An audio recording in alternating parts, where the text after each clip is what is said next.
Good morning students.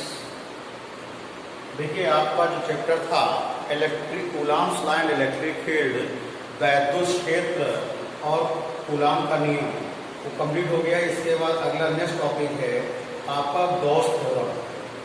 Next chapter है आपका reference book के according, but NCERT according first chapter में include है आपका गॉस थ्योरम। उसी के बारे में डिस्कस करेंगे बेटा हम आपसे। इसमें फर्स्ट टॉपिक आता है एरिया वेक्टर, क्षेत्रीय सदिश यानी एरिया वेक्टर। देखिए एरिया वेक्टर क्या होता है बेटा, एरिया वेक्टर क्या होता है? Area vector is perpendicular, area vector is perpendicular to the surface, always perpendicular to the surface, यानी क्षेत्रीय सदिश सदैव पृष्ठ के लंबवत होता है। क्षेत्रीय सदिश क्या होता है? सदैव पृष्ठ के क्या होता है? लंबवत होता है। इसको ए एरो से निरूपित करते हैं। ए एरो एक वेक्टर एक वस्तु होता है, ए इंटू एन कैप होता है। बेटा ये आपका एरिया वेक्टर है। Capital A magnitude of area यानी कि आपका क्षेत्रफल का परिमाण है, और एन कैप को कहते हैं एकांक सदिश। क्या कहते हैं? एकांक सदिश कहते हैं। तो ये तो आपने देखा यहाँ पर क्षेत्रीय सदिश क्या होता है, ध्यान दीजिएगा।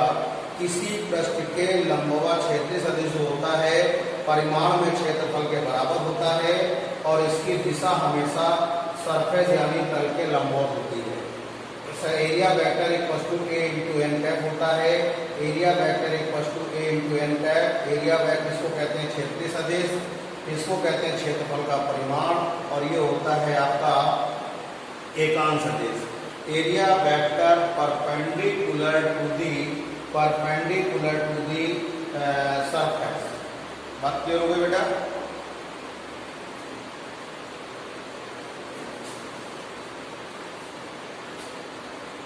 इसके बाद डिस्कस करते हैं बेटा आपका इलेक्ट्रिक फ्लक्स।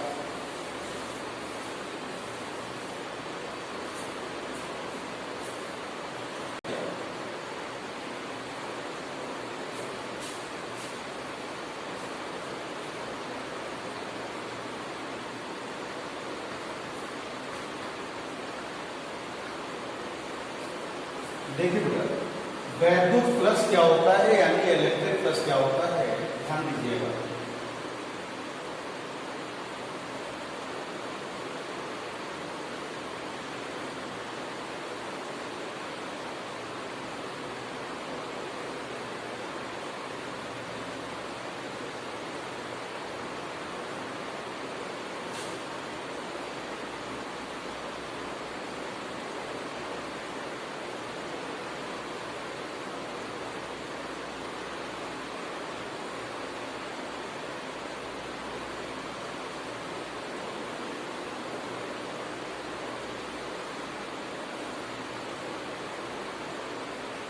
देखिए इलेक्ट्रिक फ्लक्स क्या होता है, वैद्युत फ्लक्स होता क्या है?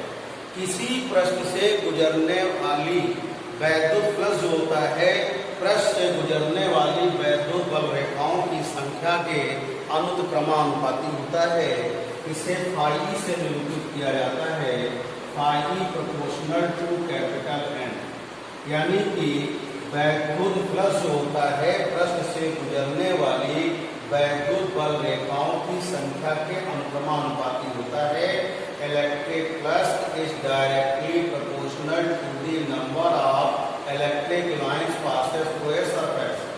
दैट इज मीन इसका मतलब ये बेटा, अगर number of electric lines increase होगी तो इलेक्ट्रिक फ्लक्स क्या होगा? इंक्रीज होगा। Number of electric line decrease होगी तो इलेक्ट्रिक फ्लक्स क्या होगा? डिक्रीज होगा। यानी अगर वैद्युत बल रेखाओं की संख्या बढ़ेगी तो वैद्युत फ्लक्स का मान बढ़ेगा, और अगर वैद्युत बल रेखाओं की संख्या घटेगी तो वैद्युत फ्लक्स का मान क्या होगा? घटेगा। ये एक अदिश राशि होती है, इज ए स्केलर क्वांटिटी, और इसको फाई से निरूपित करते हैं, डिनोटेड बाय फाई। और इसका यूनिट होता है बेटा, इसका यूनिट होता है आपका न्यूटन। यूनिट है इसका न्यूटन मीटर स्क्वायर पर कूलम, और वोल्ट मीटर क्या होता है? वोल्ट मीटर होता है इसका यूनिट है। एक्चुअली में इसकी परिभाषा जो मेन होती है, वैद्युत फ्लक्स जो होता है बेटा, वैद्युत क्षेत्र की तीव्रता और क्षेत्रीय सदिश के अदिश गुणनफल के बराबर होता है। वैद्युत फ्लक्स वैद्युत क्षेत्र की तीव्रता और क्षेत्रीय सदिश के अदिश गुणनफल के क्या होता है, बराबर होता है।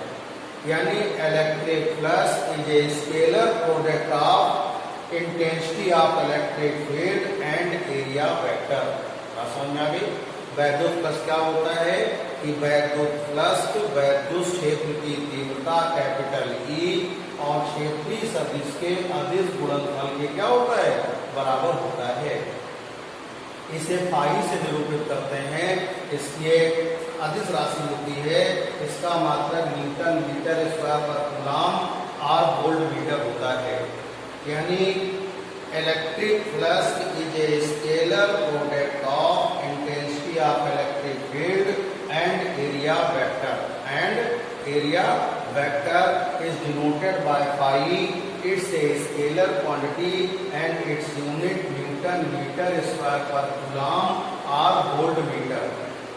अब देखिए, इसको आप लिख सकते हैं phi equal to E A cos theta.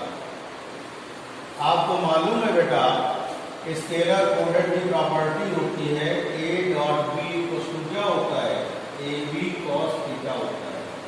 इतनी बात समझ में आ गई? तो ये था बेटा इलेक्ट्रिक फ्लक्स का। अब इसके लिए कुछ बातें आपको बताते हैं जो न्यूमेरिकल में यूज होंगी।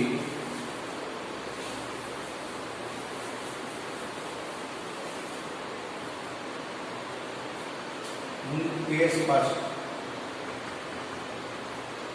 मान लीजिए इन direction of intensity of electric field, ये वैद्युत क्षेत्र के तीव्रता की दिशा है और कोई तल इसके लंबवत है। क्या है?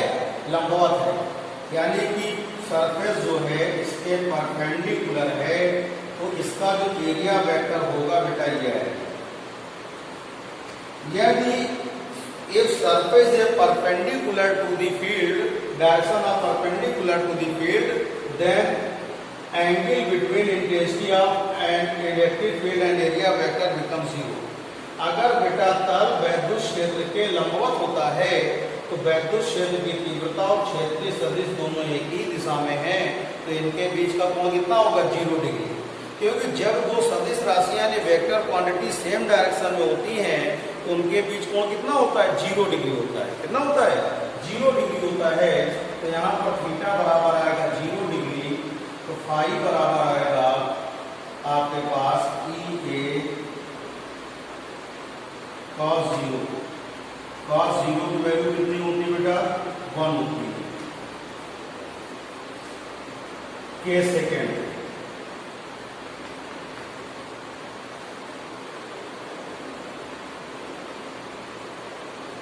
ये बेटा direction of intensity of electric field है, यानी वैद्युत क्षेत्र दिशा है आपकी।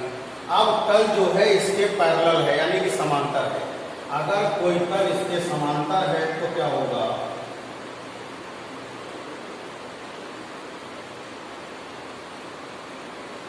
अगर तल इसके समांतर है तो इसका एरिया वेक्टर बेटा ये है। ये एंगल दोनों में कितना हो गया, 90 डिग्री। तो यहाँ क्षेत्रीय सदिश और वैद्युत क्षेत्र की तीव्रता के बीच कोण कितना आ गया, 90 डिग्री आ गया। क्योंकि एंगल जो होता है वैद्युत क्षेत्र की तीव्रता और क्षेत्रीय सदिश के बीच में होता है। Angle between intensity of electric field and area vector. इस सरफेस का एरिया वेक्टर क्या होगा, परपेंडिकुलर टू द प्लेन होता है ना, इसका प्लेन है परपेंडिकुलर ये आएगा। तो थीटा इक्वल टू कितना हो गया, 90 डिग्री आ गया। तो फाई इक्वल टू कितना आ गया, ई ए cos 90। तो cos 90 की वैल्यू गणित वाले बताते हैं कितनी होती है बेटा, 0 होती है। तो फाई बराबर कितना आ गया, 0। केस थर्ड देखिएगा।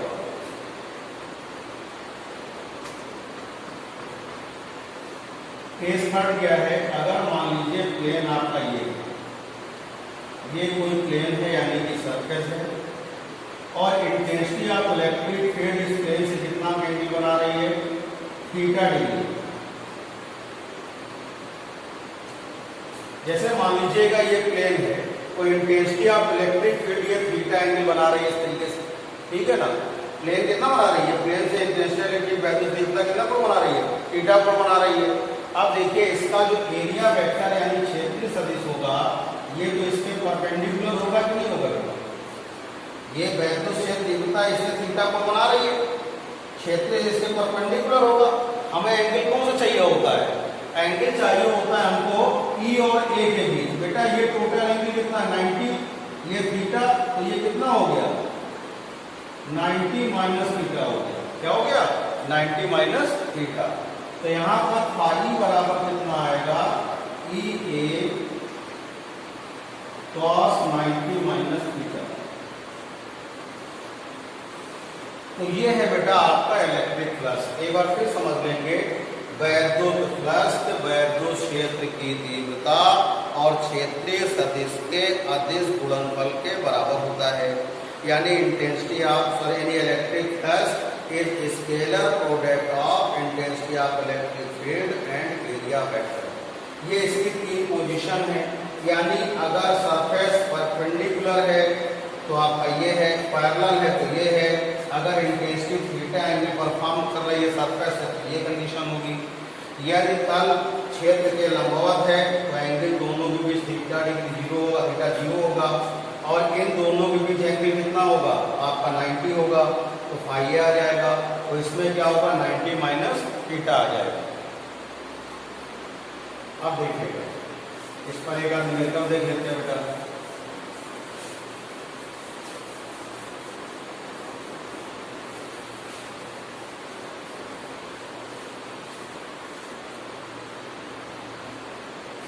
मान लीजिए एक तल है, इसका क्षेत्रफल दिया है आपको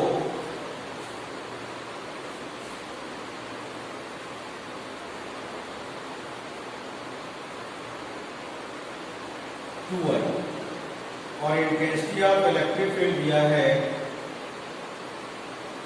आपके पास 5i प्लस 10।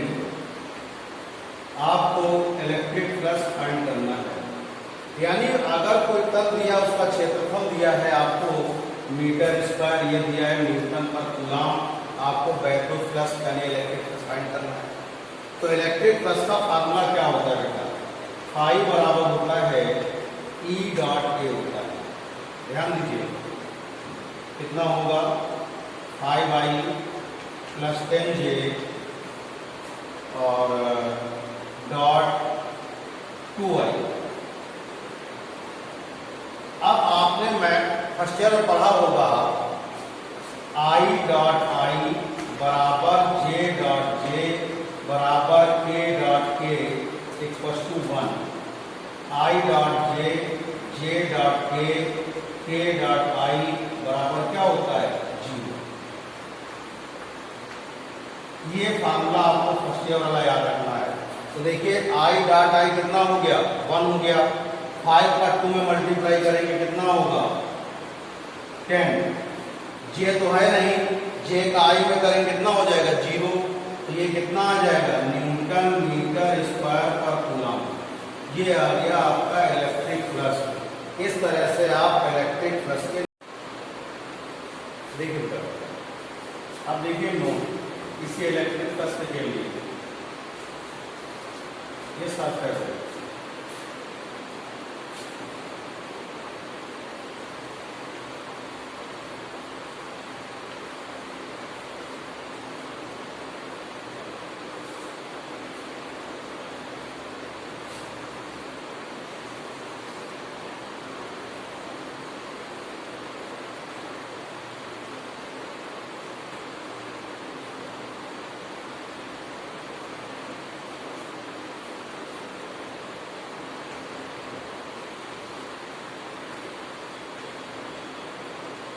देखिए बेटा अगर वैद्युत प्लस किसी बंद पृष्ठ से बाहर निकल रहा है तो वैद्युत प्लस क्या होगा पॉजिटिव होगा, और अगर किसी बंद पृष्ठ के अंदर जा रहा है वैद्युत प्लस तो क्या होगा वैद्युत प्लस कैसा होगा नेगेटिव होगा।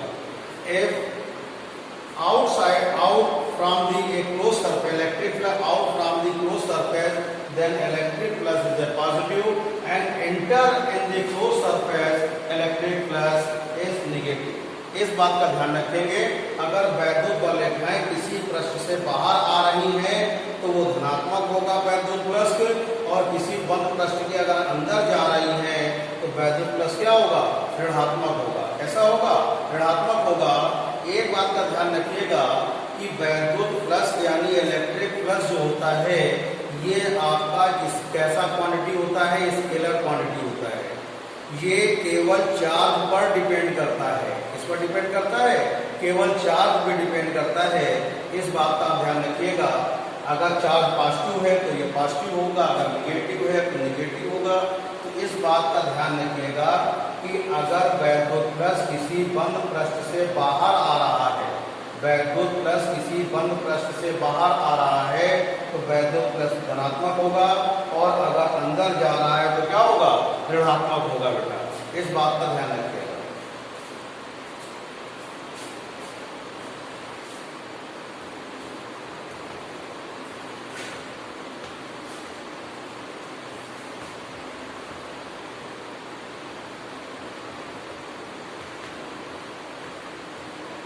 देखिए सॉलिड एंगल क्या होता है, घन कोण क्या होता है।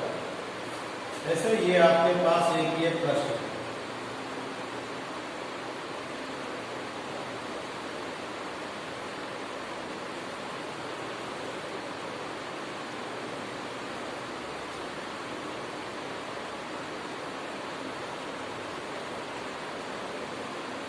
किसी पृष्ठ द्वारा किसी बिंदु पर बनने वाला कोण क्या कहलाता है, घन कोण कहलाता है। किसी पृष्ठ द्वारा किसी बिंदु पर बनने वाला कोण क्या कहलाता है, घन कोण कहलाता है। यानी कि angle suspended by the surface at a point known as a solid angle is denoted by d omega, denoted by d omega. इसमें देखिएगा, ध्यान दीजिएगा, इस तरह से भी इसको फाइंड कर सकते हैं।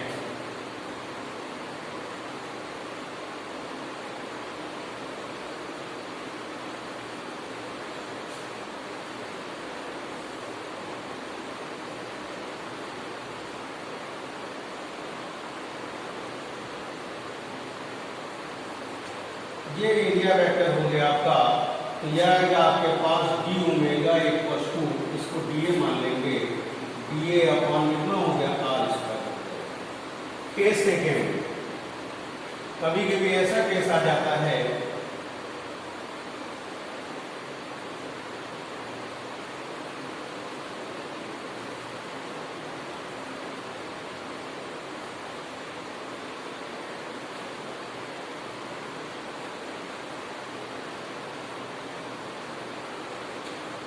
ये ds है, ये एंगल थीटा है, तो ये ds cos थीटा होगा। तो यहाँ से डी ओमेगा की वैल्यू आएगी df dA, इसको ये कर लीजिएगा, dA cos theta upon r square. कितनी बात समझ में आ गई। किसी बिंदु पर किसी पृष्ठ द्वारा, किसी पृष्ठ द्वारा किसी बिंदु पर बनने वाला कोण क्या कहलाता है, धन कोण कहलाता है। An angle suspended by surface at a point known as a solid angle, यानी किसी पृष्ठ द्वारा किसी बिंदु पर बनने वाला कोण क्या कहलाता है, घन कोण कहलाता है। यानी इसका फार्मूला होता है बेटा डी ओमेगा बराबर d a upon r square. अगर थीटा एंगल पर है तो इसका कंपोनेंट आएगा डी ए कॉस थीटा होगा। तो यहाँ से डी ओमेगा बराबर डी ए कॉस थीटा अपॉन क्या हो गया, आर स्क्वायर हो गया।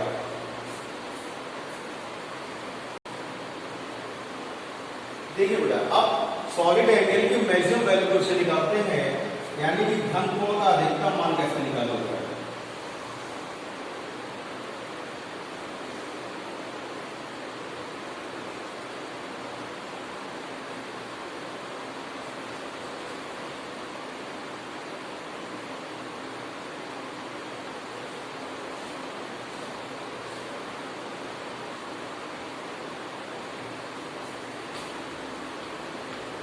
आपको मालूम है डी ओमेगा बराबर होता है d a upon r square होता है।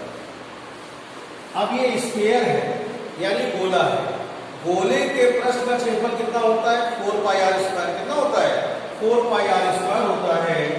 तो यहां से इफ यानी यदि डी ए बराबर होगा 4 pi r square, then d omega equals to omega होगा, यानी ओमेगा का अधिकतम मान ओमेगा हो जाएगा।